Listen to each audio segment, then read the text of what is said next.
Thank you very much, everybody. Well, thank you very, very much. Vice President Vance, Speaker Johnson, Senator Thune, Chief Justice Roberts, Justices of the United States Supreme Court, President Clinton, President Bush, President Obama, President Biden, Vice President Harris, and my fellow citizens. The golden age of America begins right now.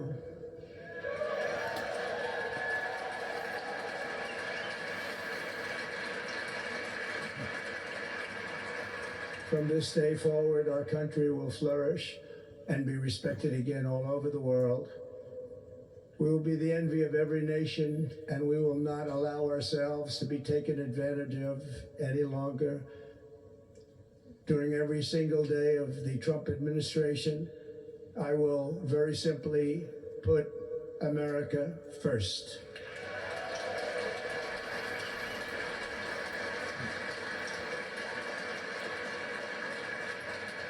Our sovereignty will be reclaimed. Our safety will be restored. The scales of justice will be rebalanced.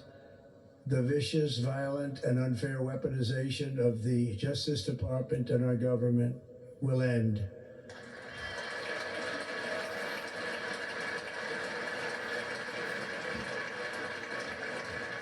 And our top priority will be to create a nation that is proud, prosperous, and free.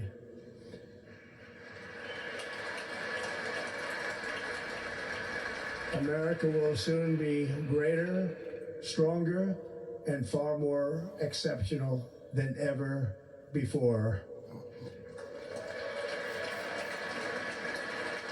I return to the presidency confident and optimistic that we are at the start of a thrilling new era of national success. A tide of change is sweeping the country, sunlight is pouring over the entire world, and America has the chance to seize this opportunity like never before. But first, we must be honest about the challenges we face. While they are plentiful, they will be annihilated by this great momentum that the world is now witnessing in the United States of America. As we gather today, our government confronts a crisis of trust. For many years, a radical and corrupt establishment has extracted power and wealth from our citizens while the pillars of our society lay broken and seemingly in complete disrepair.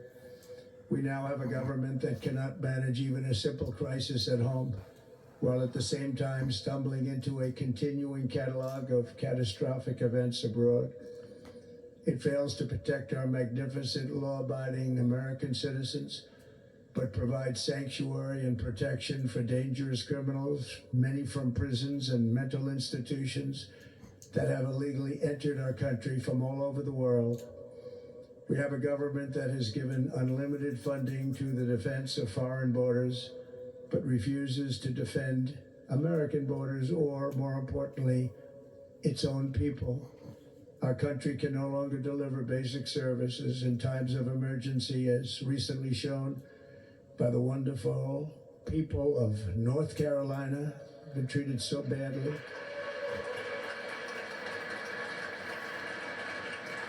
And other states who are still suffering from a hurricane that took place many months ago. Or more recently, Los Angeles, where we're watching fires still tragically burn. From weeks ago, without even a token of defense, they're raging through the houses and communities, even affecting some of the wealthiest and most powerful individuals in our country, some of whom are sitting here right now. They don't have a home any longer. That's interesting. But we can't let this happen. Everyone is unable to do anything about it. That's going to change. We have a public health system that does not deliver in times of disaster, yet more money is spent on it than any country anywhere in the world. And we have an education system that teaches our children to be ashamed of themselves in many cases, to hate our country despite the love that we try so desperately to provide to them. All of this will change starting today, and it will change very quickly.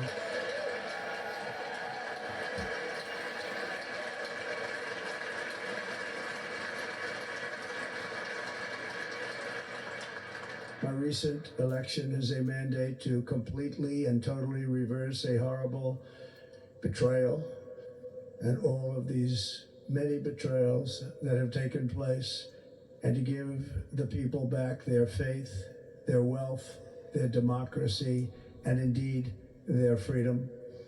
From this moment on, America's decline is over.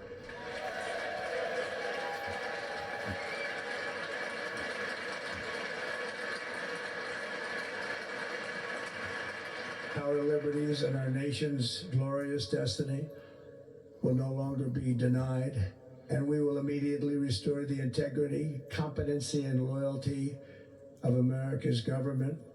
Over the past 8 years, I have been tested and challenged more than any president in our 250-year history, and I've learned a lot along the way. The journey to reclaim our republic has not been an easy one, that I can tell you. Those who wish to stop our cause have tried to take my freedom and indeed to take my life. Just a few months ago in a beautiful Pennsylvania field, an assassin's bullet ripped through my ear. But I felt then, and believe even more so now, that my life was saved for a reason.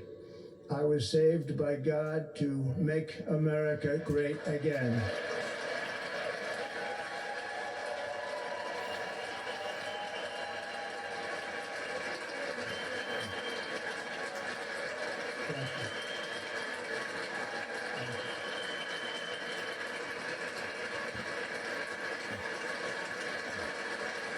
Thank you very much.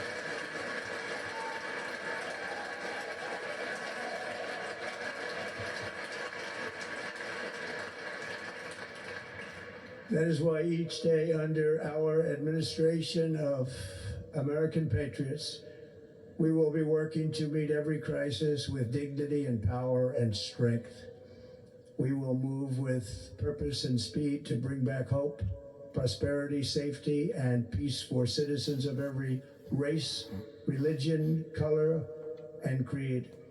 For American citizens, January 20th, 2025 is Liberation Day.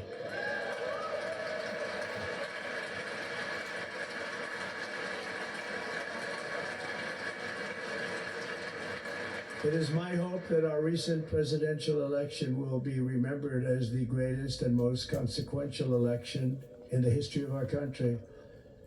As our victory showed, the entire nation is rapidly unifying behind our agenda with dramatic increases in support from virtually every element of our society, young and old, men and women, African Americans, Hispanic Americans, Asian Americans, urban, suburban, rural, and very importantly, we had a powerful win in all 7 swing states, and the popular vote, we won by millions of people.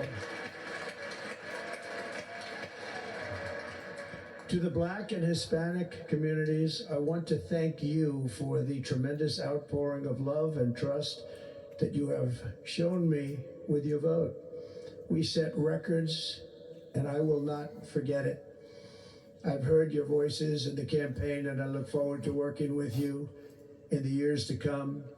Today is Martin Luther King Day, and his honor, this will be a great honor, but in his honor, we will strive together to make his dream a reality. We will make his dream come true.